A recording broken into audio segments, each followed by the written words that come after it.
Buddhist cuisine, Wikipedia article audio. Buddhist cuisine is an East Asian cuisine which is followed by monks and many believers from areas historically influenced by Chinese Buddhism. It is vegetarian or vegan, and it is based on the dharmic concept of ahimsa.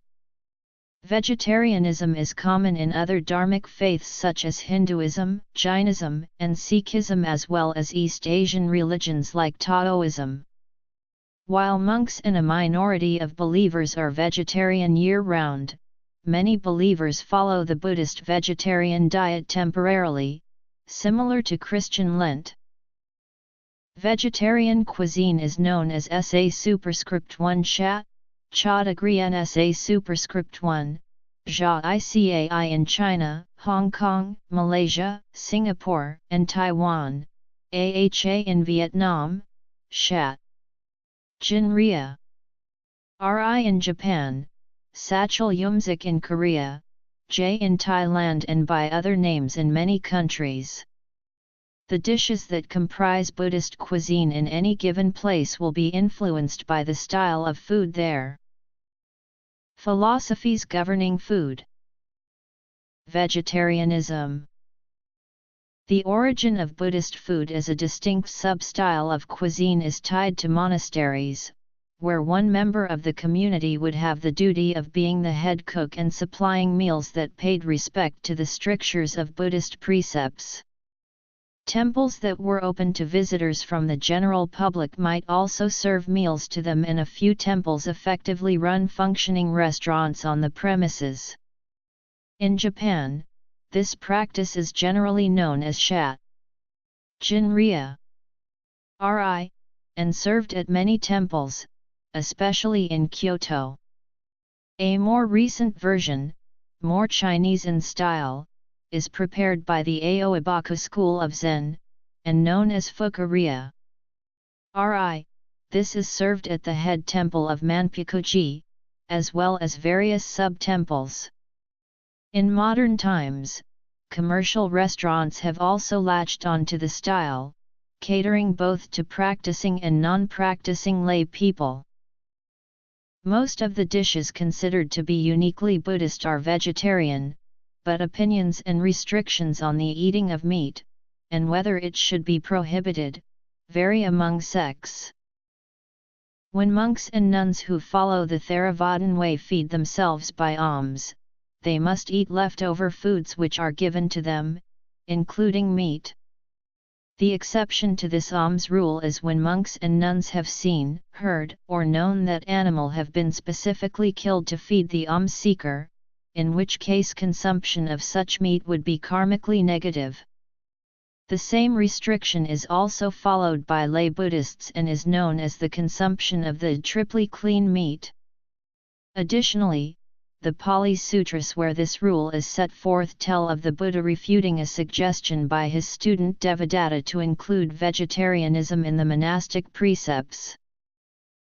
In the Mahayana tradition, by contrast, acceptance of the Pali Sutras is contested, and several of the sutras that comprise the Mahayana canon contain several explicit prohibitions against consuming meat, in one case saying one who eats meat kills the seed of great compassion. Japanese Buddhist sects generally believe that Buddha ate meat. All Japanese Kamakura sects of Buddhism have relaxed Mahayana Vinaya, and as a consequence, vegetarianism is optional. Tibetan Buddhism has long accepted that the practical difficulties in obtaining vegetables and grains within most of Tibet make it impossible to insist upon vegetarianism. However, the leading Tibetan Buddhist teachers agree upon the great worth of practicing vegetarianism whenever and wherever possible. The monastic community in Chinese Buddhism, Vietnamese Buddhism, and most of Korean Buddhism strictly adhere to vegetarianism. Still, both Mahayana and Theravada Buddhists consider that one may practice vegetarianism as part of cultivating bodhisattvas as paramita. Other restrictions.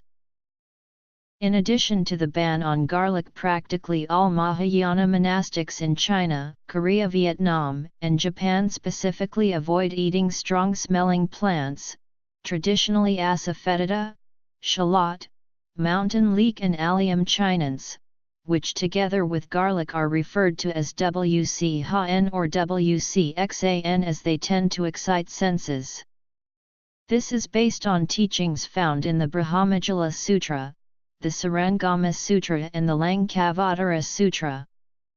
In modern times this rule is often interpreted to include other vegetables of the onion genus, as well as coriander.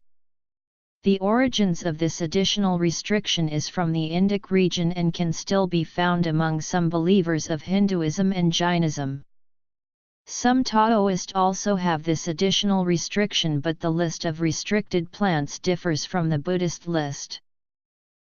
The food that a strict Buddhist takes, if not a vegetarian, is also specific. For many Chinese Buddhists, beef and the consumption of large animals and exotic species is avoided. Then there would be the aforementioned triply clean meat rule. One restriction on food that is not known to many is the abstinence from eating animal innards and organs. This is known as xia shui, not to be confused with the term for sewage. Simple and natural.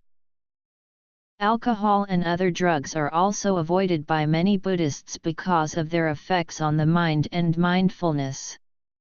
It is part of the 5 precepts which dictate that one is not to consume addictive materials. The definition of addictive depends on each individual, but most Buddhists consider alcohol, tobacco, and drugs other than medicine to be addictive. Although caffeine is now also known to be addictive, caffeinated drinks and especially tea are not included under this restriction. Tea in particular is considered to be healthful and beneficial and its mild stimulant effect desirable. There are many legends about tea. Among meditators it is considered to keep the person alert and awake without overexcitement. In theory and practice, many regional styles of cooking may be adopted to be Buddhist as long as the cook, with the above restrictions in mind, prepares the food, generally in simple preparations, with expert attention to its quality, wholesomeness, and flavor. Often working on a tight budget, the monastery cook would have to make the most of whatever ingredients were available. In Tenzo Kyokan, Soto Zen founder Ihei Dogen wrote the following about the Zen attitude toward food.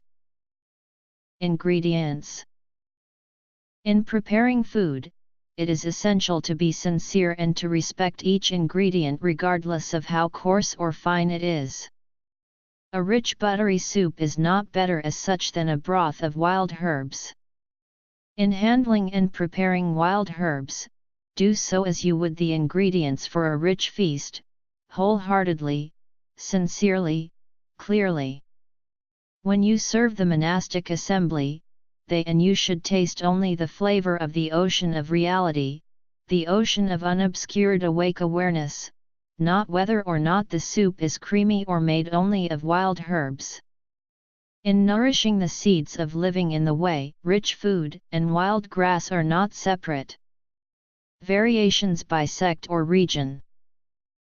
Following its dominant status in most parts of East Asia where Buddhism is most practiced, rice features heavily in as a staple in the Buddhist meal, especially in the form of rice porridge or congee as the usual morning meal. Noodles and other grains may often be served as well. Vegetables of all sorts are generally either stir-fried or cooked in vegetarian broth with seasonings and may be eaten with various sauces. Traditionally, eggs and dairy are not permitted. Seasonings will be informed by whatever is common in the local region. For example, soy sauce and vegan dashi figure strongly in Japanese monastery food while curry and te degree aeng may be prominent in Southeast Asia. Sweets and desserts are not often consumed, but are permitted in moderation and may be served at special occasions such as in the context of a tea ceremony in the Zen tradition. Buddhist vegetarian chefs have become extremely creative in imitating meat using prepared wheat gluten, also known as seitan, cow foo, or wheat meat, soy, agar, konjaku and other plant products. Some of their recipes are the oldest and most refined meat analogues in the world.